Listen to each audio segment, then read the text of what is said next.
Hello, welcome back with new day.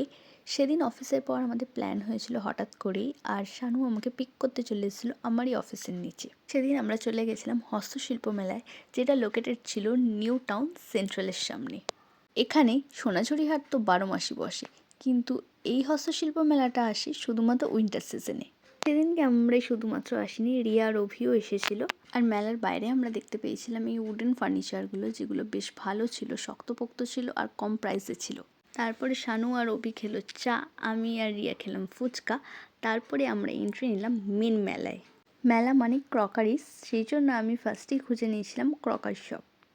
Gate দিয়ে ঢুকতেই ডান দিকে এই দোকানটাতে খুব কম প্রাইসে কফি মাগ অ্যান্ড লিড পাওয়া যাচ্ছিল। সাডেন আমি নোটিস করলাম এই দিদিকে, যিনি নিজের সুপ্ত প্রতিভা আমাদের সামনে তুলে ধরছিলেন। তারপর ঘুরতে ঘুরতে এই ব্যাগের দোকানটাতে এলাম, আর এখান থেকে প্রচুর ব্যাগ কেনাকাটি করলাম। তারপর একটু চলে গেলাম আমরা খাওয়া দাওয়া করতে। বেসিক্যালি আমি খেয়েছিলাম, আর কেউ কিছু খায়নি। আমি নিয়েছিলাম 2টো লোটে ফ্রাই। তারপরে ভিজিট করেছিলাম এই জুয়েলারি শপটা, আর এখানে সত্যিই খুব ভালো ভালো কালেকশন ছিল। আর তারপরে আমরা নিয়েছিলাম একটা ক্যালেন্ডার ফর 2026, কারণ কিছুদিন পর থেকে আর কিছু হোক না হোক আমাদের এই জিনিসটার খুব দরকার পড়বে।